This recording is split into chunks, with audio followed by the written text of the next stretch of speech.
They parked on the street at the end of the driveway to the home, and the moment they exited the car, the man pushed his wife and 2 kids out the door at the end of a shotgun. They all proceeded to have a shouting match while the man continued to hold his wife and kids at gunpoint. They were pleading, of course, for him to put it down and everything could be sorted out peacefully. He wasn't having it. During the argument, the man pointed the shotgun at my father and his partner and fired at them.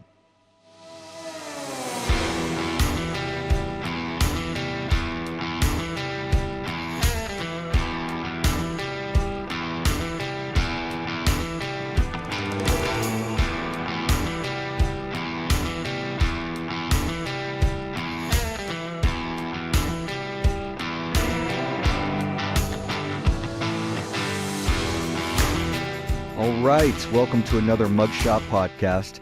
We're going to do things a little bit different today.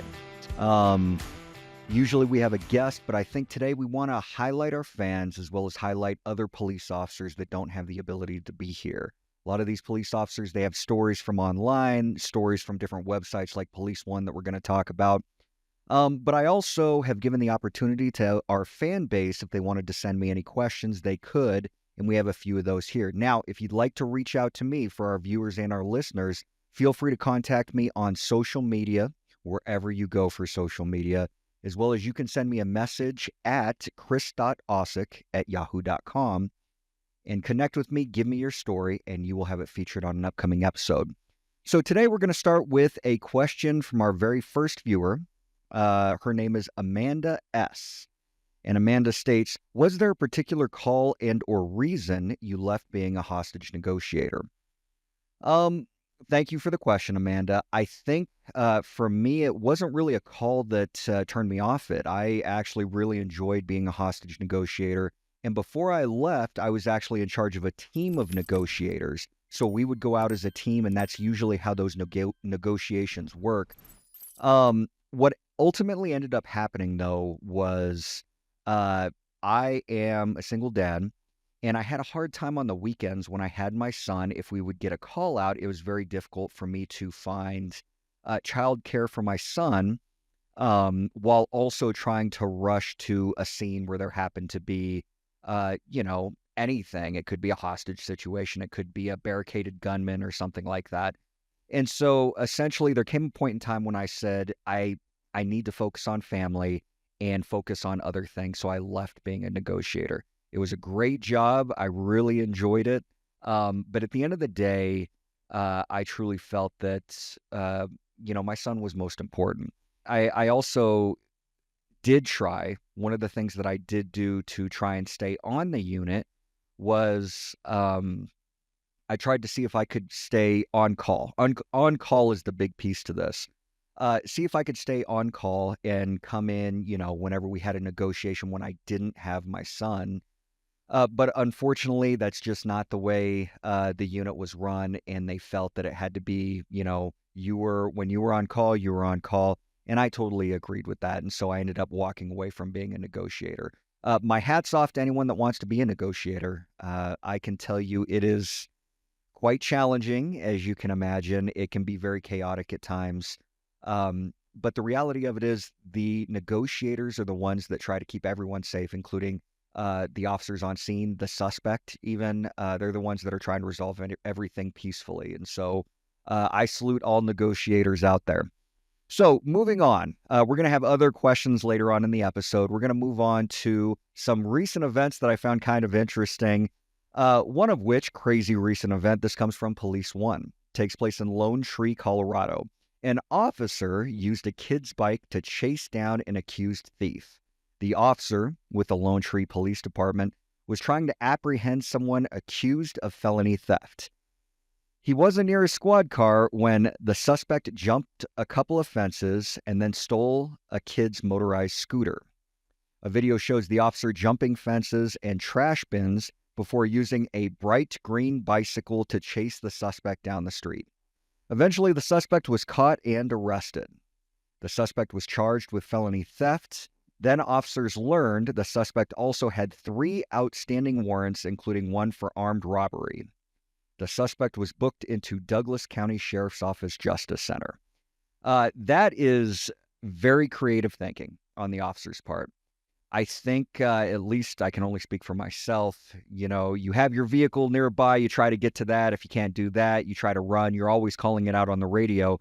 And there is body cam footage available that I recommend you watch for this. It is kind of interesting. It'll make you chuckle a little bit. But this officer did get a bike that just happened to be there, and he ended up chasing down the suspect. And so I think that was very quick thinking on that officer's part. Here's another one. Takes place in Key West, Florida. Dash cam footage captured a dramatic scene on the 7 Mile Bridge in the Florida Keys, where a man fleeing law enforcement jumped off the bridge into the water below before being taken into custody. The incident began on November 26 when Florida Highway Patrol troopers observed a pickup truck speeding at 70 miles an hour in a 45-mile-an-hour zone. According to the report, when troopers attempted a traffic stop, the driver refused to comply, leading them on a high-speed pursuit. The driver reached speeds exceeding 100 miles an hour and weaved dangerously through traffic, nearly striking several vehicles, including an off-duty Monroe County Sheriff's Office unit. Dashcam footage shows the truck stopping on the 7 Mile Bridge before the driver exited the vehicle and jumped off the bridge into the water. The driver was quickly retrieved and taken into custody.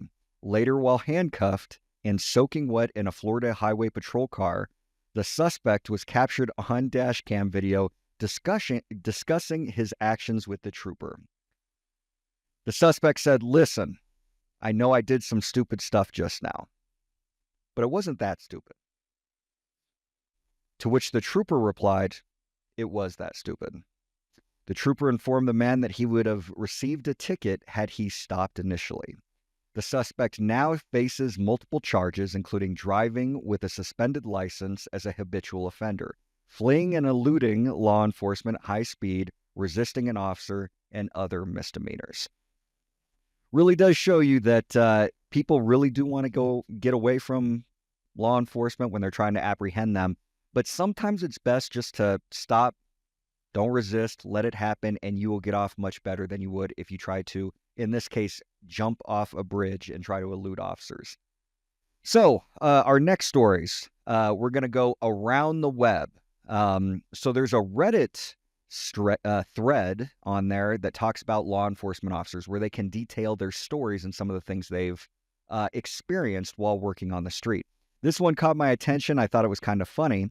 And this officer says, definitely the time an older mentally ill woman tried to burn her house down because she believed that was the only way to disarm the atom bomb that was in her attic. I got her to walk with me to my car, get in the back by telling her it was the only place she'd be safe. When I got in and started driving, she started yelling that I couldn't take her to jail because she hadn't done anything wrong. I calmly informed her that we were not going to jail, we were going to the hospital, which prompted even louder yelling of, "I'm not crazy." I replied, "I don't think you're crazy." She screamed, "Then why are you taking me to the hospital?" I told her, "Well, you were next to that atom bomb, right? We got to get you checked for radiation poisoning." Her eyes got wide and she said, "Oh shit, I didn't think about that. You better hurry." I think that brings up a very funny point. When you have someone that is experiencing visual and audible hallucinations, do you play into those hallucinations? As a hostage negotiator, there's something that we would tell people, and I think we learned it as patrol as well. It's a very common thing, and that is when someone tells you they are experiencing something, you say, and they ask you if you see it, if you hear it, you say, "Well, I don't see it, I don't hear it, I don't know that that's going on, but I believe that you do." And so you let them know that you are trusting what they are seeing, but you still want to handle the situation. However, there is something to be said. Sometimes, the calm, cool, and collected way doesn't necessarily work. Playing into their delusion can be a gamble. In this case, it paid off. She automatically said, "Well, that's a great point. If there was an atom bomb up there, maybe I should get sane." But But other times it can come off as condescending if someone says, "Oh, the UFO landed in the backyard," and you say, "Well, get in my car. We have, UFO protection installed in that car," or something like that. They may automatically know that you're kind of full of shit, and at that point, you have lost all rapport with them. So definitely a gamble. All right, so we have another question. This question is from Michaela. Is there anything you would want to tell people who want to go into law enforcement? You know, um, I was recently at a conference. Well, I say recently, it was about a year and a half ago. And at this conference, the everyone at the conference, they were crime prevention professionals. It takes place in Florida, called the Florida Crime Prevention Association. Um, and this person asked the crowd, all of whom are seasoned veteran police officers, who in here would recommend a friend or a family member go into law enforcement? Raise your hand. Now, it should be known there was over 300 people in attendance, and not one officer raised their hand. I think that, to someone that's been through it, this is a profession that it takes a very unique type of individual, to the fact that rarely, even if you do the most heroic things, even if something you do is amazing, you save a life, you help someone, to that one person, they will remember you for the rest of their life, which is outstanding. However, there really is never going to be any kudos. There's going to be no thank you for doing what you did. And in fact, most of the time, it's always going to be people who hate you, people who spit on you and talk down to you, try to fight you, try to kill you. And so it really depends on, what you think law enforcement is. When I went in, I was a huge, I loved cop action movies from the 80s. And, if you don't know anything different than that, you think it's all, car chases and driving fast and, shooting guns and disarming bombs that stop at 1 second left before they detonate. And I think that we can all agree common sense dictates that that's not it. Mostly paperwork. And then when it's not paperwork, you're going and you're trying to help people through their problems that they cannot help themselves through. So that being said, what would I tell people? I would say, number one of which, go on a ride along, see what it's truly like.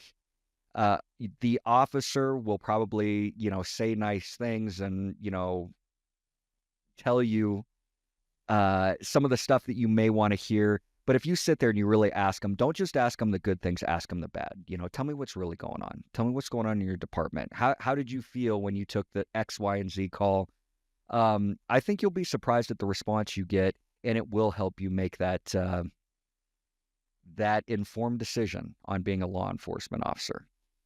When I decided to become a cop, I can tell you nothing would have stopped me because it is a calling. And when you receive that call, if you are the type of person that answers that call and you want to go and help people, and that's the only thing on your mind, nothing anyone can say or do will stop you. And to those people, I can tell you, you will make a great police officer.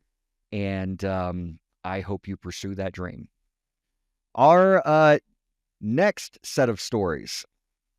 So, as a police officer, I think we can all agree there are times where you have to experience things that you wish you would never had to experience. Some of them, it could be extremely violent encounters. It can be someone that tries to kill you. It can be some sad family tragedy.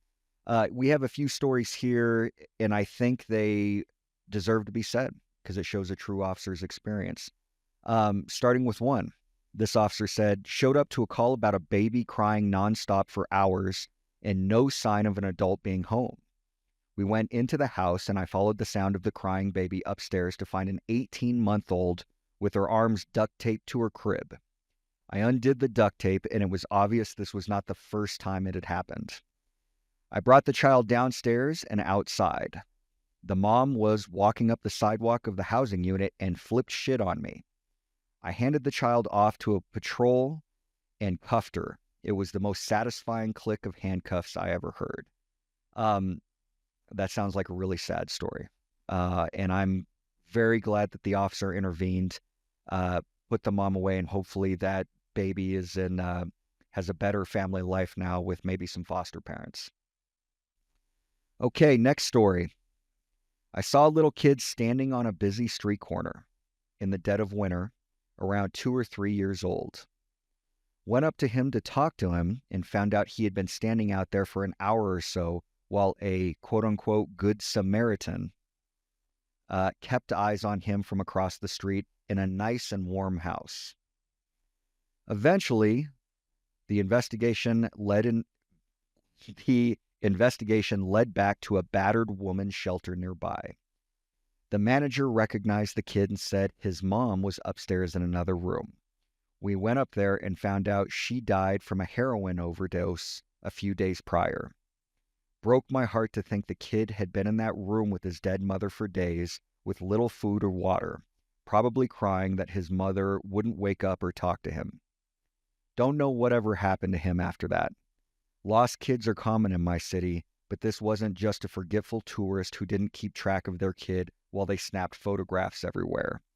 Was intense for a while as we pulled resources from neighboring counties to put out alerts for a priority lost child. Dealing with all stress from various different calls is different depending on the officer. Some of us drink, some of us medicate, some of us counsel. I've learned to carefully bury it away and keep myself busy. I run when I'm feeling depressed and hang out with my family when I can't run anymore. Video games help as well. Never had to medicate, but have sought counsel on more than a few occasions. I was a very heavy drinker for years, but was able to quit when my kids were born. Every so often, I get night terrors, day terrors to us vampires that work midnights, and I can't sleep for more than a few hours a day. I exist on roughly 10 to 20 hours a week sometimes. It's not an ideal situation to be in, so I recommend if you're dealing with something like PTSD, you should seek help. For me, I hold my children close, cry when no one is around, then I put on my game face and hit the streets. That is, all I can say is I think that's how a lot of officers feel. If you go and you ask any agency, they will be the first ones to tell you that they have mental health treatment available, and that, any officer can get help any time of day. The reality of it, though, is that that's not always true. And even if they do have mental health available, a lot of times officers, maybe they can't afford to take any time, off the streets. They're working overtime. A lot of them, they don't want to seek it because they feel it's weakness. Some of them are afraid that the department themselves will maybe relieve them from a specialized unit. And so they almost do it out of some sort of self-preservation, or at least that's what they think at the time. I can even think back to some calls for service that I had that were extremely, extremely tragic. Stuff that I still have nightmares about as well. And the interesting thing about it was I was never offered any mental health treatment. There were other officers, and I think this happens everywhere with police. If officers hear that you have experienced something traumatic, they'll reach out to you personally and say, how are you doing? Do you need anything? And they kind of look out for one another. If there are any officers listening and they are going through it, I hope you know that there is treatment available, but you don't have to go through that alone. And you definitely don't have to bury it like this officer did. And so I hope that you seek that treatment. Now, as police officers, we talk about how it affects us, but a lot of times we don't talk about how does it affect our family, or what does our family think about what we do. So here's a message or something that someone posted on Reddit, and this is the son of a police officer. He's talking about his dad. It says, the one shooting he speaks about. Now let's listen to that. The one shooting he speaks about. Okay, that means he's been in multiple shootings, and a lot of them he doesn't say anything about. was a situation that unfortunately isn't the rarest for police, but scares the piss out of me to think about, and added to my father's existing PTSD issues from Vietnam. He and his partners were called to a domestic dispute. The neighbors called in because it was getting louder than usual. They parked on the street at the end of the driveway to the home, and the moment they exited the car, the man pushed his wife and 2 kids out the door at the end of a shotgun. They all proceeded to have a shouting match while the man continued to hold his wife and kids at gunpoint. They were pleading, of course, for him to put it down, let him go, or let them go, and everything could be sorted out peacefully. He wasn't having it. During the argument, the man pointed the shotgun at my father and his partner and fired at them. My dad and his partner returned fire at the same time. My dad ended the story there for many years, saying, "The man died there. Either my shot or my partner's connected." My mom later filled in the blanks. The partner's shot went high, but my dad's got him in the chest, below the shoulder. He was dead before EMTs arrived. About 20 years afterwards, he finally opened up about the PTSD he had from the incident. "We were right." This is a quote. "We were right, and every day I think about it, there's nothing I would change about what we did. Given all the circumstances, it was the right decision. If he was willing to attempt to gun down police, we couldn't know what would happen to his family after he shot us. Still, I shot him and killed him while his wife and young kids stood right there next to him. They might someday understand why I did what I did, might understand what a bad person their dad was, but I still killed their dad right in front of them." End quote. Now I'm a father too. I get exactly where he's coming from and why he can't shake the circumstances, even though he is convinced he did the best he could with the situation. Any situation can turn out very violent, as you can see right here. And unfortunately, officers never know what they're getting into. And it's very unfortunate that father, that police officer, carried that burden with him for 20 years before actually talking about it. We're going to go into another question from our viewer, lighten things up a little bit. This question is from Josh. "What drove you to become a police officer?" Well, thank you for the question, Josh.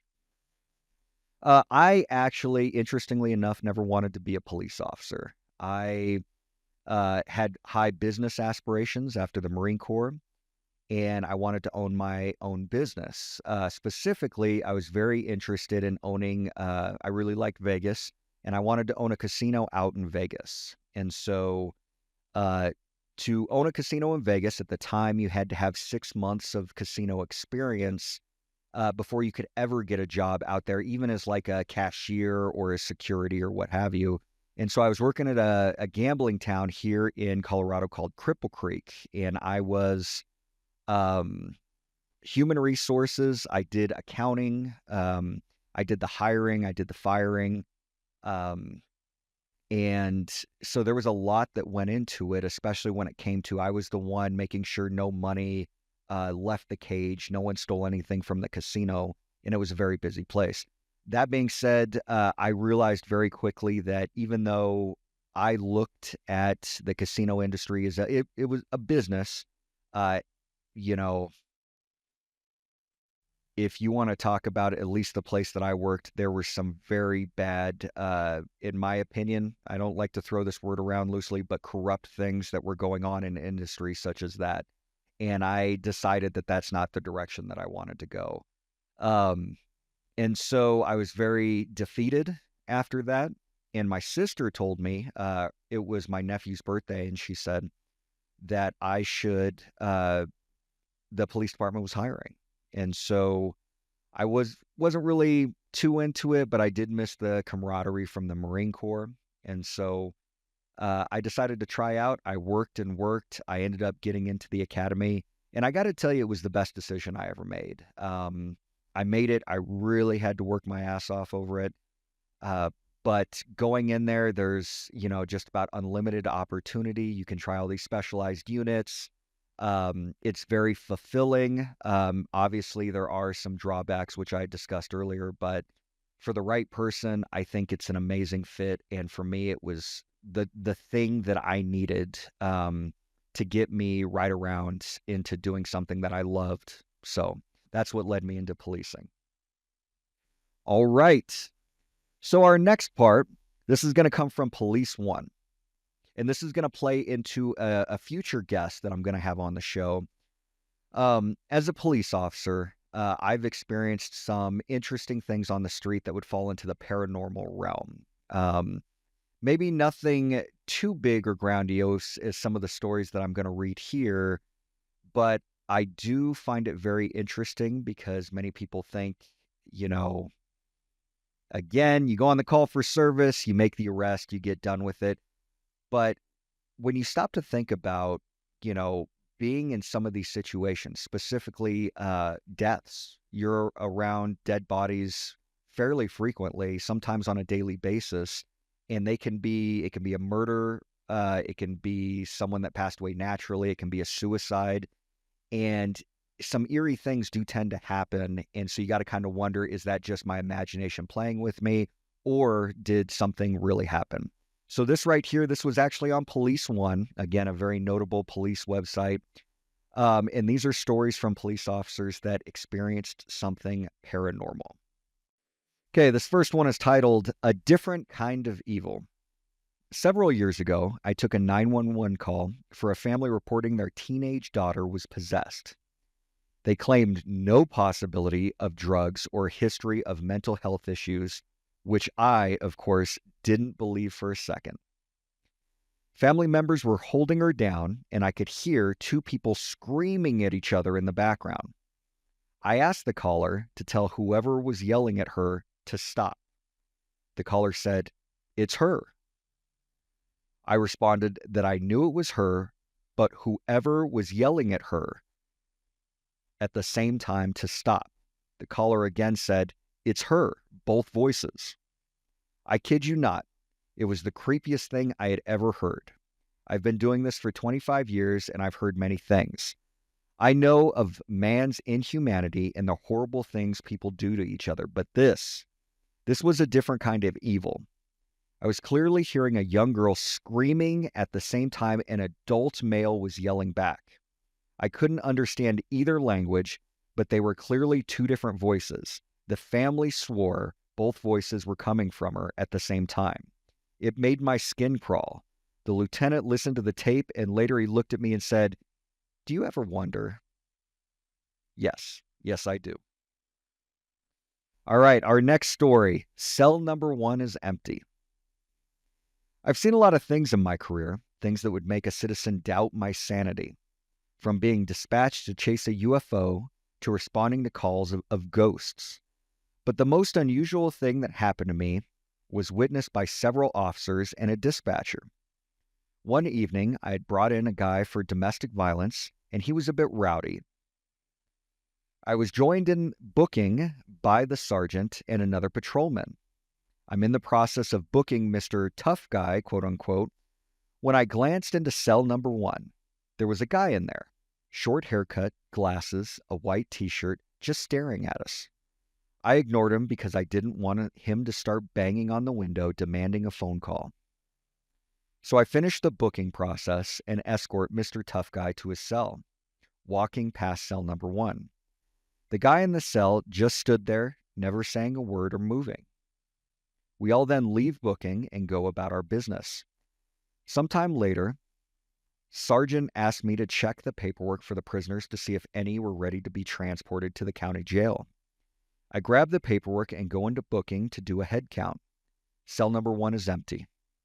I panic and tell the sergeant, who also panics, and he and I began to make phone calls to the detectives to see if they had moved the guy or had released him. They all say they didn't go into booking at all. I then check the computer and paperwork again, and the head count was accurate. No one had been placed in cell number 1. We go to the dispatch office to check the surveillance video for booking. We rewind the footage to where I can be seen booking my prisoner. We fast forward to the point in the video where we all walk out. As soon as we walk past the door, the guy in number 1 blinks out of existence. We were all freaked out by the occurrence, believe you me. When we tried to transfer the video to a DVD and USB drive, the guy in the cell did not appear. We still hear and see stuff every now and then, and prisoners in the detox tank can be seen talking to someone in the direction of cell number 1, even though it appears empty. To this day, I'm wary of going into booking alone. It's a creepy one. All right, and I think the last one we're going to do today, this one is called Welfare Check. Answered a welfare check call one night late between 02:30 to 03 on an elderly woman who lived next door to the caller and had not been seen for some time. This night we were having a bad thunderstorm without the rain. I get to the complainant's house to speak to her first, wondering why she called at this time. She tells me the lady next door is in her 90s, lives alone, and she has not seen her in weeks. She explained that she called, went over, and knocked on her door, but the lady will not answer. I start thinking she is probably deceased and has been for some time. The car has a 3-inch layer of dust on it. The mail is piling up and no lights are on. First, I walked to the side door and knock on the door with my flashlight, knocking loud enough an elderly person with some hearing should hear it. After a few minutes of no response, I turn around and walk to the backyard, looking at the windows to find everything okay. The complainant is with me and is saying she doesn't know any of the relatives of the lady. I'm sure by now she is probably deceased. I walk to the front of the house and notice her blinds are up on the front windows, and I can see a glow from inside. I am, however, not tall enough to look into the windows, which are probably 7 feet off the ground. The complainant runs next door and grabs a bucket for me to stand on. I get on the bucket and bingo, I can see in the living room. The glow was from a TV, which was on a blue screen and is bright enough that I didn't need my flashlight to see in. I looked first at the floor to make sure she had not fallen there.